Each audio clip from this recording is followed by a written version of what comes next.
네, 안녕하세요. 한류어 언어 9주 3차 시 영상 강의를 시작하도록 하겠습니다. 지난 2차 시에서는 생산 현상으로서의 스타에 대한 그런 어떤 논의를 살펴보면서 상대적으로 이제 스타가 조작되어져 만들어진 존재이고, 그리고 의사사건에 불과한 공허한 존재로서 1차원적인 현상에 불과하다. 그러니까 간단히 말하면 스타를 조금 폄하한 그런 어떤 그런 초기 논의들을 조금 살펴봤습니다. 근데 이제 오늘 이제 9주 마지막 3차 시 수업에서는 과연 스타가 그렇게 단순하게 만들어지는 대량 생산의 어떤 독점 자본주의 결과로서의 대량 생산품 중에 하나에 불과한 것이냐라는 그러한 반론을 살펴보고, 또 그런 반론의 과정을 통해서 또 다른 측면의 소비 현상으로서의 스타는 어떠한 속성을 갖게 되는가를 한번 살펴보도록 하겠습니다. PPT 18쪽입니다. 스타 조작론에 대한 반론. 그러니까 조작론에 대한 반론은, 만약에 조작이라고 얘기를 하면 말 그대로 찍어내는 것이니까 어떤 인풋과 아웃풋이 동일하게 나와야 된다. 우리가 그냥 답을 꼭 생각하지 않더라도 단순 조작론으로는 스타를 설명할 수 없으리라는 것을 충분히 짐작할 수 있을 거예요. 그래서 스타 조작론에 대한 원론적인 반론을 보면 18조, 모든 조작이 다 제대로 작동하는 것은 아니다. 조작론을 주장하는 이들은 스타 본유의 이미지의 내용에 대한 검토가 없다. 그러니까 비어있는 공허한 존재로 보니까 인간이 가지고 있는, 인간이잖아요. 단순 생산품이 아니기 때문에 인간 본연의 여러 가지 매력이라든지 이 사람이 가지고 있는 재능이라든지 그런 것들을 아예 평가하지 않고 폄하해 버렸던 것, 그런 부분에 대한 이야기를 하는 것이고요. 조작론은 기본적으로 인간을 행동주의적 관점에서만 해석하고 있다. 근데 이게 왜 그러냐면 철학적으로 1950년대, 60년대가 유난히 행동주의적 관점에 입각한 그런 여러 가지 논의들이 있었던 시기라서 그렇답니다. 그래서 행동주의적 조작 모델은 인간 반응의 역학을, 자극 반응 이런 것만을 중요시하다 보니까 상대적으로 드러나는 조작과 그 다음에 반응, 그 다음에 그 결과를 바라보니 대상의, 그러니까 스타의 어떤 그런 내면의 속성 이런 것들을 보지 않는다는 것이죠. 반면에 커뮤니케이션 모델이라고 하는 것이 있어요. 커뮤니케이션 모델이라고 하는 것은 이제 기호학적 세미오틱스, 기호학적 모델이라고 해서 어떤 그 의사소통의, 그래서 어떤 의미를 전달할 때 부호하는 환부호의 과정과 그 부호를 해석하는 해부호의 과정, 그런 과정으로 논의를 하는 것을 이제 커뮤니케이션 모델이라고 하는데, 네, 그래서 환부호, 해부호, 이게 사실 굉장히 말은 어렵습니다만은 환부호는 이제 간단히 말하면 이런 거예요. 어떤 거냐면 환부호는 부호로 바꾼다라는 뜻이거든요. 우리가 머릿속으로 어떤 생각을 하게 돼요. 생각을 해서 너무 추워. 근데 창문이 열려 있어. 그런데 그 옆에, 내가 가지 않더라도 그 옆에 누가 앉아 있어요. 그럼 뭐라 그러죠? 여러분들이 창문 좀 닫아줘, 혹은 닫아줄래? 이렇게 말을 해요. 근데 여기에 내가 춥고 문을 닫았으면 좋겠다라고 하는 그 생각을 언어 부호 혹은 언어 기호, 그래서 기호학적 관점이라고 하는 거예요. 언어 기호로 바꾼다. 부호. 그러니까 이런 것을 뭐라고 하냐면 인코딩 과정이라고 해요. 코드라고 하는 것은 사실 따지고 보면 언어 기호도 다 포함되고, 어떤 기호도 뭐 수신호도 가능하고요, 제스처도 가능하고요. 자, 그러면 창가에 앉아 있었던 친구는 그 얘기를 듣고 본인은 그런데 더워요, 창문을 닫고 싶지 않아요. 그럼 뭐라 그러겠죠? 싫어, 안 닫을래. 혹은 자신이 추워, 그래, 닫을게, 혹은 닫아줄게 등등 대답을 하죠. 자, 커뮤니케이션 모델은 그럼 소통 전달이 됐죠? 그 다음에 이 귀로 듣고 그 음성 기호를 해석해서 다시 말로 꺼내는 환부호. 그러니까 해석하는 과정은 해부호, 디코딩 과정이고, 다시 말로 전하는 것은 인코딩을 하게 되는 거죠. 이런 것을 커뮤니케이션 모델, 의사소통 모델이라고 해서, 사실은 이거는 언어학에서 말하는 그런 어떤 기호학적 모델에 해당하는 것입니다. 그러니까 이런 기호학적인 모델은 앞에서 말한 행동주의적 모델과는 달리 실천이 들어가잖아요. 실천이 들어가니까 예를 들면 어떤 똑같은 상황에서 스타가 뭐 예를 들면 관객들이 왔을 때 어떤 멘트를 한다든지 그거를 다 똑같이 얘기하고 외울 수는 없잖아요. 그럼 또 그걸 듣는 사람들은 또 각기 다르게 해석을 하겠죠. 약간 어버버하는 거 너무 순진하고 순수하다라고 해석하는 사람이, 해부호하는 사람이 있고, 어떤 사람은 왜 저렇게 어벙하냐라고 해부호하는 사람들이 있겠죠. 그래서 사실 따지고 보면 이렇게 커뮤니케이션 모델, 의사소통 모델을 사용하면 굉장히 다각도로 해석이 가능하게 되니까 일반 조작론으로 말하는 자극 반응과 같은 단순한 행동주의 모듈로는 설명할 수 없는 부분들이 쏟아져 나오게 되는 것이죠. 19쪽입니다. 자, 또 하나 스타를 단순하게 조작되어 만들어진 생산품으로 볼 수 없게 하는 부분이 유행입니다. 유행이라고 하는 것은 뭐냐면 물론 다른 면에서는 유행론을 조작론의 변형된 형태일 수도 있다라고 보는 사람들이 있어요. 왜? 이거를 입고 나가서 얘를 유행시켜야지. 뭐 이렇게 본다는 거죠. 그런데 동시에 유행은 조작론에 대한 반론일 수도 있다라고 하는 거예요. 그래서 예를 들면 스타가 만들어져 뭐 멋진 헤어스타일, 어떤 패션 이런 것들, 뭐 우리가 뭐 공항 패션 뭐 이런 것들 있잖아요. 이런 걸 통해서 조작 현상이라 이렇게 판단을 할 수도 있지만, 간혹은 어떠냐면 전혀 의도하지 않은 바에 따라서 그 사람이 만들어내는 뭐 어떤 그런 미적 가치라든지 뭐 이런 것들은, 예를 들면 뭐 여기 네 번째 단락에 보면 스타의 기능 중 하나는 특정한 형태의 미를 정착시키는 것, 즉 육체적 형태를 확립하는 것이다. 이러한 측면에서 보면 유행은 겉보기보다는 덜 피상적이고 덜 하찮은 것일 수도 있다라는 것. 자, 아까 이효리의 검은 피부를 이야기했어요. 사실은 아직까지도 여러분들 다 생각하면 미백 화장품은 있지만 뭐 다시 이제 물론 태닝도 하죠. 태닝도 하는데 이제 예전과 같으면은 나이 드신 분들은 아니 왜 태닝을 굳이 하니 라는 얘기를 했을 거예요. 근데 여기서 이효리가 가진 검은 피부는 굉장히 건강하고 섹시하고, 자, 이거는 말이에요. 이후에 굉장히 건강미 넘치는 그런 어떤 섹시 스타들의 하나의 그런 어떤 특징이 되었는데, 단순 유행은 아니고 이 사람의 내재된 가치에 의해서 만들어지는 거예요. 만들어지는 거죠. 그렇기 때문에 유행이라고 하는 것, 뭐 옷도 마찬가지예요. 옷도 마찬가지라서 그런 매력적인 스타가 예를 들면 예전에 이런 일이 있었어요. 김한선이라는 뭐 좀 나이 든 가수를 아마 알고 있을 겁니다. 이제 댄스 가수, 그 전에 이제 김추자라는 댄스 가수도 있었기는 했는데, 이제 김한선을 여러분들이 더 잘 알 텐데, 근데 김한선이 예전에 어떻게 옷을 입고 나왔냐면, 위에는 청자켓을, 허리까지 온 지금 아주 짧은 청자켓을 입고 안쪽에다 레이스 드레스를 입고 막 그 이제 공주풍의 레이스에 막 겹겹이, 그걸 뭐라 그러죠? 레이어드 된 그런 드레스를 입고 막 그 춤을 췄어요. 사람들은 깜짝 놀랐어요. 왜 놀랐을까요? 청바지에 레이스 드레스라고? 말도 안 돼. 무슨 뜻인지 알죠? 지금은 여러분들 어때요? 일부러 그런 식으로 많이 입잖아요. 그런데 아마도 그렇게 입었을 때 이제 이 사람이 굉장히 감각이 이제 좋았던 것이죠. 만약에 만약에 선생님이 그렇게 입고 다니면 뭐 이렇게 촌스럽게 입었어, 이렇게 이야기할 수도 있었을 거예요. 그런데 김한선이 입었기 때문에 굉장히 큰 의미를 갖게 되고 이제 유행의 가치가 있게 되는 것이죠. 자, 이거는 사실은 조작으로 가능한 것은 아니에요. 아마도 그렇게 입었을 때 김한선의 매니저가 이모였던 걸로 알고 있는데, 이모가 꼭 좋아했을지 그건 알 수가 없어요. 뭐 매니저가 좋아했을 수도 있겠지만, 그렇기 때문에 유행이라고 하는 측면은 조작 현상이라고 볼 수도 있지만, 동시에 굉장히 이 스타의 내재된, 그러니까 조작이 아닌 어떤 매력을 발산하는 중요한 그런 그 기구가 될 수도 있다는 거예요. 그래서 외적 아름다움의 기준의 변화 역시 사회적 의미 변화를 내포하는 것이어서 굉장히 중요하다는 것이죠. 네, 그래서 이거는 참 요즘도 보면 이제 어떤 대중 스타들에게 있어서는 그 유행이 굉장히 중요한 것이죠. 굉장히 중요한 것이라서 뭐 예를 들면 어떤 스타가 뭘 입었다, 뭘 했다 그러면 품절이 돼버리는. 그래서 이제 뭐 지금은 이 유행가, 그러니까 이 스타가 됨으로써 스타가 되기 전에 이제 어떤 뭐 명품 브랜드를 입는 경우와 된 후에 명품 브랜드 입는 경우, 그러니까 이건 조작론의 속성과 그렇지 않은 속성이 어느 정도 있다라고 하는 것도 분명한 의견이긴 하지만, 분명한 것 같긴 해요. 그러나 중요한 건 조작론의 반론도 될 수 있는 것 같아요.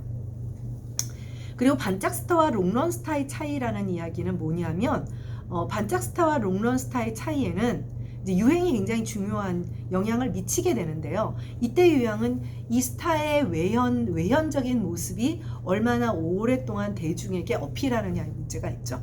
그렇기 때문에 이런 측면에서만 봐도 단순하게 어떤 그런 조작론으로만 볼 수 없는 것이 유행이라는 측면인 것 같아요. 그 다음에 20쪽으로 가도록 하겠습니다. 그 다음에 클로즈업과 스타. 네. 요거는 아마 여러분들 뭐 유행은 뭐 상식적으로 그럴 수 있을 것 같아 라는 생각이 들었겠지만, 클로즈업과 스타라는 것은 굉장히 특이한 부분이에요. 그러니까 미디어 자체가 갖고 있는 클로즈업의 효과가 있습니다. 우리가 언뜻 생각하기에는 스타와 좀 더 가까이 있는, 자, 연극과 영화를 놓고 볼게요.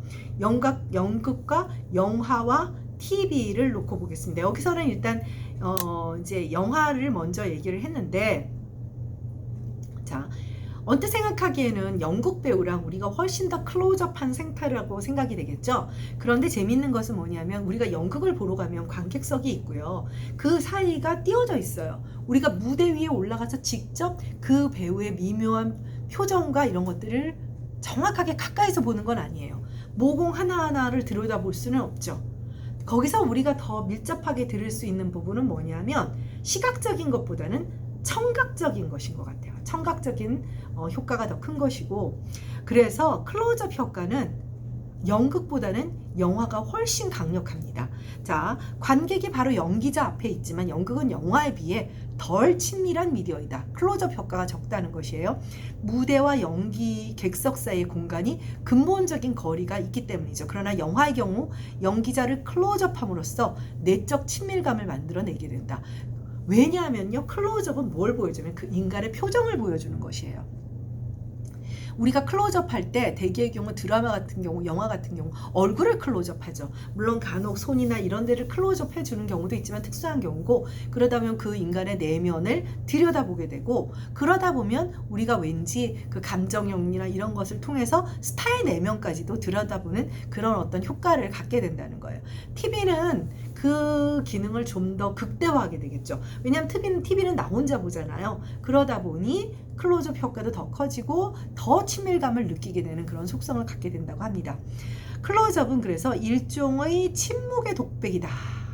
침묵의 독백이다. 가장 개인적이고 주관적인 표현을 통해 객관화된다. 뭐 이런 얘기를 한다고 합니다. 그래서 클로즈업은 스타 현상에서 중심적인 기능을 한다. 사실 이제 여기서는 외적인 것도 어쩜 저렇게 피부가 곱지? 어쩜 저렇게 예쁜 눈을 가지고 있지? 막 그러면서 더욱더 이제 몰입감을 갖게 하는, 그래서 이 클로즈업 효과라고 하는 것은 스타를 만들어내는 데 아주 중요한 효과를 갖는다고 합니다. 뭐 그런 얘기도 있어요. 사실 이제 클로즈업을 해보면 사람들이 나름대로 이목구비 가운데 어디든 예쁜 구석이 있대요. 근데 전체적으로 봤을 때는 아름다운 미인의 미남의 조건은 균형이잖아요. 균형인데 클로즈업을 하다 보면 눈을 비춰준다든가, 날씬한 코선을, 버선코 같은 날렵한 코선을 보여준다. 그러면서 또 다른 매력을 또 찾게도 된다고 하고, 또 그리고 이제 예를 들면 신체 비율이 좋지 않은 경우에는 이제 그래서 사실은 모델과 탤런트가 좀 다른, 배우가 다른 것이죠. 네, 그런 클로즈업이 스타 현상에서 아주 중요한 기능을 한다라고 합니다. 그 다음 21쪽입니다. 자, 그래서 지금까지는 뭐냐면 생산 현상으로서의 스타를 오직 조작의 대상, 조작론의 결과물로 보는 것에는 한계가 있다. 그래서 단순한 조작은 아니다 라는, 그것은 스타가 인간이기 때문에 갖는 내면적인 매력과 관련이 있다라는 얘기를 했고요.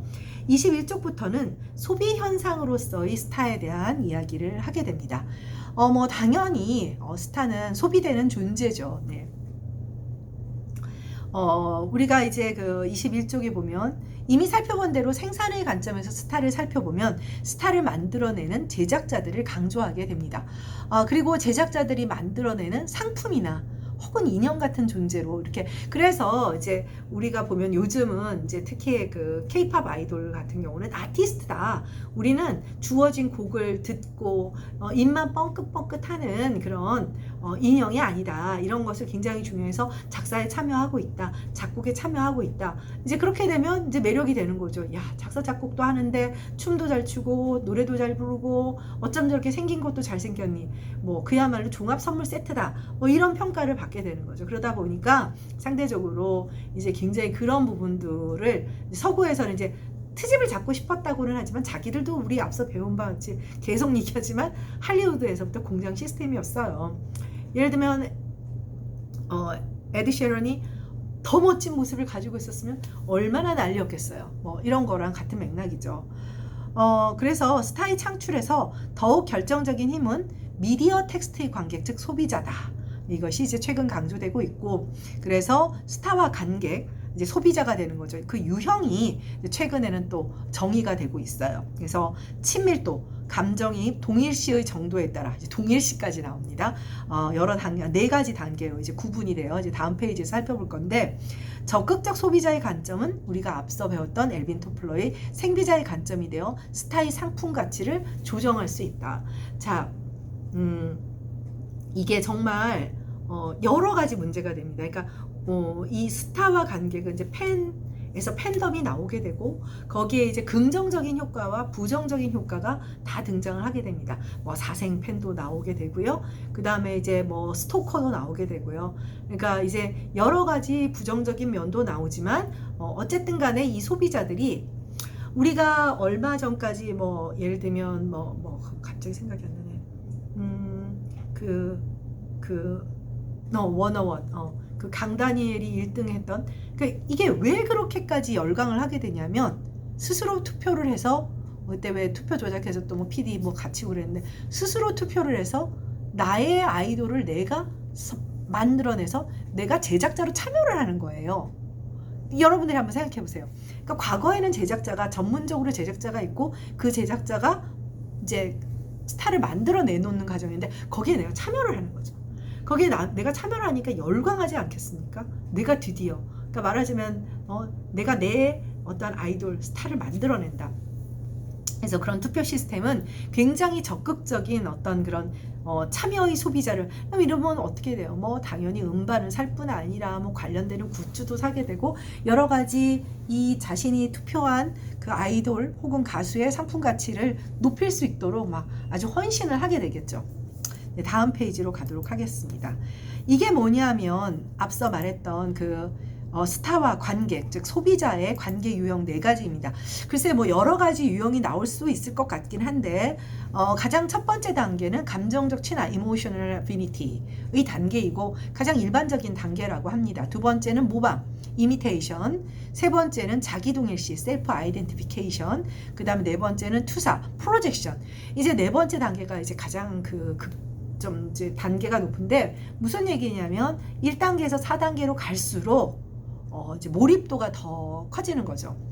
몰입도가 커지는데 아직까지 이 4단계까지는 부정적 몰입 단계라고 볼 수는 없어요. 부정적 몰입 단계는 아닌데 이제 부정적 몰입 단계는 뭐 이제 왜 그런 극성 팬이 결과적으로는 뭐 예를 들면 뭐 총을 쏜다든가 뭐 예를 들면 존 레논에게 총을 쏜 사람은 존 레논의 극성 팬이에요. 극성 팬이라든가 뭐 예를 들면 이름은 기억 안 나는데 뭐 TV 프로에서 한번 봤는데 굉장히 뭐 유명한 그런 미국의 뭐 아메리카 갓 탤런트인가 뭐 거기서 스타가 된 여성 가수인데 혼자서 막 짝사랑을 하다가 이제 결과적으로는 넌 내 여자야 하는 데는 마음 때문에 뭐 죽였다든지 뭐 그런 아주 부정적인 사례까지도 나오지만 여기 1단계부터 4단계는 그런 부정적인 거라고 할 수까지는 없습니다. 그래서 일단 감정적 emotional affinity의 단계에서는 가장 약한 관계의 범주이며 가장 일반적으로 흔하게 나타나는 관계 유형이다. 특정 스타에게 느슨한 애착심을 가지며 보통 수준의 감정 몰입을 한다. 그러니까 말하자면 TV 돌리다가 그냥 뭐 제가 나왔어 하면 한번 본다든가 아니면 내가 좋아하는 스타가 나왔으니까 드라마 한번 봐준다든가. 근데 웬만하면 어때요? 봐주려고 하다가도 너무 재미없으면 돌리게 되죠. 그리고 또 뭐 굿즈를 하나 사준다든가 뭐 그 정도의 상식적인. 그다음 모방의 단계는 뭐냐면 젊은이들에게 흔히 나타나는 양상제 10대들을 보통 얘기입니다. 그러니까 자신의 삶의 어떤 이상적 모델이 되는 거예요. 이거는 사실 그렇게 부정적으로 볼 수는 없어요. 누구나 10대 때는 여러 막 부모님들이 뭐라고 하셨던 분들조차도 자기들의 10대에는 용필이 오빠 좋아하거나 선생님처럼 듀란듀란 좋아하거나 이런 단계들이 있습니다. 사실 그런 어떤 성장 단계에 있는 어떤 그런 현상이라고 해요. 이제 물론 뭐 정말 그 선생님이 아는 분의 그 따님이 그 지금도 생각이 안 나. 뭐 갑자기 이름이 생각이 안 나는데 아이고 선생님 큰일 났습니다. 어떤 아이돌을 벌써 한참 전 한 10여 년 전에 인피니티 그 너무 좋아해가지고 가출을 해버렸어요. 중학교 1학년 때. 그래서 참 그랬던 그런 얘기를 들어보면 이제 너무 이제 글쎄 근데 글쎄 어떻게 하면 이제 여러분들 나중에 혹시 자녀를 낳게 되면 또 그 적절한 수준에서 또 그런 친구들 또 굉장히 또 몰입하는 친구들도 있죠. 근데 지금 그 우리 지인의 그 따님은 잘 지내고 있습니다. 단 가출하고 그러는 바람에 다른 친구들보다 1년을 늦게 이제 대학은 정상적으로 재수를 안 하고 들어갔는데 이제 중학교 1년을 이제 그렇게 된 이제 뭐 잡으러 다니고 아주 그때는 그 집이 콩가루였어. 선생님이 주변에 들은 중에 가장 그 아이돌 쫓아다니는 걸로 심각했던 그런 집이었던 것 같아요. 지금은 그분도 웃으면서 얘기를 하지만 그때는 심각했죠. 네, 그 다음에는 자기 동일시. 스타와 자기 자신을 동일시하는 단계까지 이른 것으로 강렬한 감정 몰입의 상태를 보임으로써 스타 행동과 감정의 일체감을 느낀다. 그러니까 뭐 스타가 슬퍼하면 슬퍼하고 또 뭐 억울한 비난을 당하면 막 함께 슬퍼하고 뭐 그런 단계라고 할 수가 있고, 투사는 모방의 단계를 뛰어넘어서 삶 전체가 스타에게 좀 몰입이 되는 거예요. 근데 이런 상황에 그라면 어떻게 했을까? 뭐 이런 정도죠. 그래서 스타를 통해서 자신의 삶의 답을 모두 찾으려고 하는 거죠. 근데 이렇게 극단적 투사에는 흔하지 않다라고 했어요. 근데 조금 전에 말한 예를 들면 뭐 이런 뭐 스토킹이나 뭐 이런 사생은 또 좀 다르죠. 좀 다른 어떤 목적이 있는 것이니까 그거는 약간 범죄적인 차원이라서 이거랑은 좀 다릅니다. 이거는 이제 잘못하면 자기 자신의 인격과 자기 자신의 삶을 부정적으로 만드는 경향이 있는 것인데, 어찌되었건 간에 이것이 이제 스타와 소비자와의 관계의 4단계, 뭐 더 세분화 시킬 수도 있겠죠. 네, 23쪽입니다. 자, 욕구, 꿈, 그리고 집합적 무의식. 이건 무슨 얘기냐면 뭐 집합적 무의식은 집단 무의식 정도로 생각을 해도 될 것 같아요. 그러니까 여기서 얘기하고자 하는 것은 뭐냐면 스타가 단순한 생산품일 수는 없다라는 얘기입니다. 그러니까 왜 그러냐면 소비를 하게 되면요. 자, 단순 생산품은 예를 들면 우리가 과거에 물자가 풍족하지 않던 시절에 공장에서 비누가 막 찍어져 나와요. 막 봉조에 찍어져 나와. 와, 이 비누 향 좋다. 예전에 도부 같은 게 그랬거든요. 한국에서 도부 비누 하면 최고였어요. 도부 비누로 머리 감고 그랬어요. 여러분들 웃기죠? 그럼 그 도부 비누 흰색 아닌 핑크색, 그리고 그때는 핑크도 없었던 흰색 나무, 그냥 그거 받으면 너무너무 고맙고 여기에 대해 평가할 마음도 없고 주어지면 되는 거예요. 근데 지금은 어떻죠? 비누만 있어요. 온갖 종류의 여러 가지 세안제라든지 세정제들이 막 쏟아져 나오잖아요. 향신료도 있고 뭐 오히려 향을 빼서 유기농적, 너무나 선택할 수 있는 것들이 다양하고 그러다 보면 내가 만들기도 하고. 자, 무슨 얘기냐? 독점 자본주의에 따라서 대량 생산을 하는 생산품은 아까 말한 비누처럼 뭐 어떤 그런 판단을 할 수가 없이 주어져 버리는 거예요. 그런데 분명히 스타는 그런 존재는 아니라는 거죠. 조작으로 가능하지 않다는 얘기를 이미 했잖아요. 그런 존재가 아닌데, 이렇게 그런 존재가 아닌데 아주 중요한 이유 중에 인문학적인 이유가 바로 꿈과 환상이 투사되는 존재라는 거예요. 자, 스타는 꿈과 환상의 존재이다. 그래서 초기에 신비주의 전략을 굉장히 많이 썼던 경우들이 많아요. 그러니까 여러분들 선생님도 이제 큰일 났네요. 과거에 선생님 그 여배우의 이름이 스웨덴의 여배우인데, 이 배우가 너무 미안합니다. 너무 상식적인 이름인데 갑자기 떠오르지 않아서 자신의 늙어가는 모습을 보이지 않으려고 보이지 않으려고 딱 서른이 되기 전인가 딱 사라져 버렸어요. 뭐 무슨 말인지 알겠죠? 그러니까 20대를 벗어나면서 노화하는 모습을 팬들에게 보여주고 싶지 않다. 가장 나의 아름다운 모습만을 기억하게 하고 싶다. 이제 그야말로 스타가 꿈과 환상의 팬들에게 소위 말해서 소비자들에게 꿈과 환상의 존재라는 전형적인 그런 그 모습을 보여주는 그런 경우라고 할 수가 있죠. 그래서 사람들은 스타를 통해서 카타르시스를 느끼고 또 내가 행동을